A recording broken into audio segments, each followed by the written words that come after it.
สิ่งของมุกอันยาวตัวหมดเนาะตะแคงใช่ไหมถึงได้กันใช่ไหมมันได้ด้วยကျွန်တော်တို့ဒီ5 for house ဆိုတဲ့ဒီကားကိုကျွန်တော်တို့ဟောလေလောကဘတ်ဂျက်အများကြီးထုတ်ပြီးတော့ရိုက်ထားကားပေါ့ဒါ low budget နဲ့ကျွန်တော်တို့ဒီလို quality ရအောင်ရိုက်ခဲ့တဲ့ကားပေါ့လေဆိုတော့ပြောချင်တာကျွန်တော်တို့အဲ့ဒီကားရိုက်တဲ့အချိန်မှာအချိန်ကြီးအများကြီးအသုံးပြုခဲ့တာပေါ့ရှိတဲ့အချိန်ကိုစူးစမ်းပြီးတော့ဒီရအောင်ရိုက်တာပေါ့ထားပါတော့အခုလက်ဝဲရုံပေါ်မှာကျွန်တော်တို့လက်ဝဲထိုးတဲ့စင်းတွေဆိုရင်လည်းသူကရုံ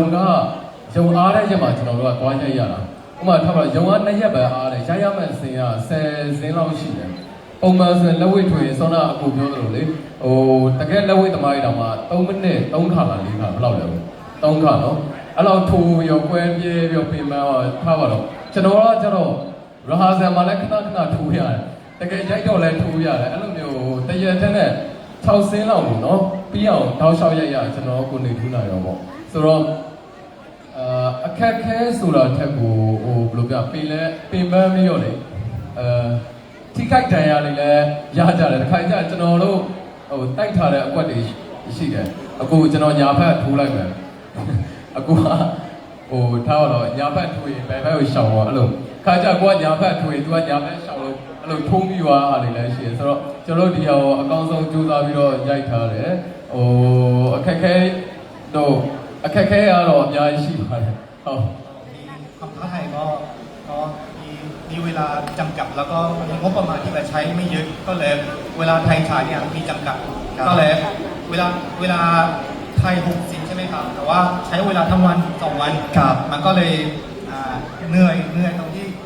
ต่อยมวยแล้วก็มีอุบัติเหตุนิดหน่อยเวลาต่อยนี่มันขยับมันจะตรงกับโดนชนอะไรเงี้ยโดนทุบอะไรเงี้ยก็มีแผลบ้างอุบัติเหตุบ้างอะไรบ้างหลุดเขาเรียกว่าหลุดมาใช่ไหมฮะเดี๋ยวทุ่มเทเลยนะครับทีนี้ถามนางเอกบ้างความท้าทายเอาเป็นว่าฉากที่เรารู้สึกว่าท้าทายที่สุดหรือยากที่สุดต้องในเรื่องนี้เลยครับไฟฟอร์โฮครับเชิญครับ看中我都这个嘛看中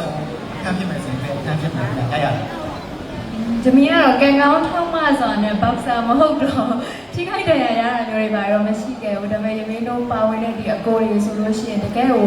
အဲ့လိုထိုးတဲ့ခံတွေကိုအရန်ပူတဲ့ရာသီဥတုမှာခက်ခက်ခဲခဲရိုက်ကူးခဲ့ရတယ်ယမင်းရဲ့ preparation အပိုင်းကတော့ယမင်းကစိတ်ခံစားချက်ပေါ့နော်စိတ်ခံစားချက်ကိုပို့ပြီးတော့လေ့လာရတယ်ဒီလက်ဝဲသမားတွေရဲ့ဒီမိသားစုတွေအမျိုးသမီးတွေရဲ့သူတို့ရဲ့ပြည်စင်တွေခံစားရတဲ့ဆိုရင်ကိုပူပန်မှုတွေမျော်လင့်ချက်တွေဒီစိတ်ခံစားချက်တွေကိုပို့ပြီးတော့နားလည်အောင်လုပ်ရတယ်အခက်ခဲဆုံးစီးကတော့မရတစင်းတော့ရှိတယ်ဒါပေမဲ့အဲ့ဒီစီးကဒီမှာပြပြီးလာတော့မသိကြဘူးအဲ့တော့ယမင်းပြောလိုက်လို့ရှိရင် spoiler ဖြစ်သွားမှာဆိုလို့ဒါပေမဲ့အဲ့ဒီစီးကတော့နင်းနေတဲ့အရန်ကိုခက်ခဲတဲ့ emotion ကို express လုပ်ရတာဖြစ်တဲ့အတွက်ယမင်းတို့ကတော့မမှန်ရတဲ့စိတ်လေးကတော်တော်ခက်ခဲခဲ့တယ်ယมဘာပြောနေရလဲဆိုတော့သိချင်တော့ဆက်ပြီးကြည့်ပါလို့แล้วยังไม่บอกว่าเขารู้สึกโชคดีที่แบบว่าไม่ได้ต่อยมวยด้วยนะครับก็เลย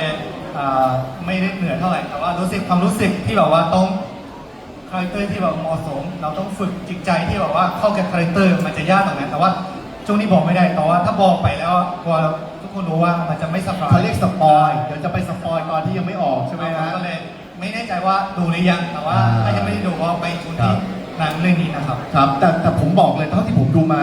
คือเรื่องนี้โดยเฉพาะพระเอกนางเอกทุกคนแสดงออกทางสายตาสีหน้าดีมากโดยเฉพาะเรื่องของความอิโมชันนอลเมื่อกี้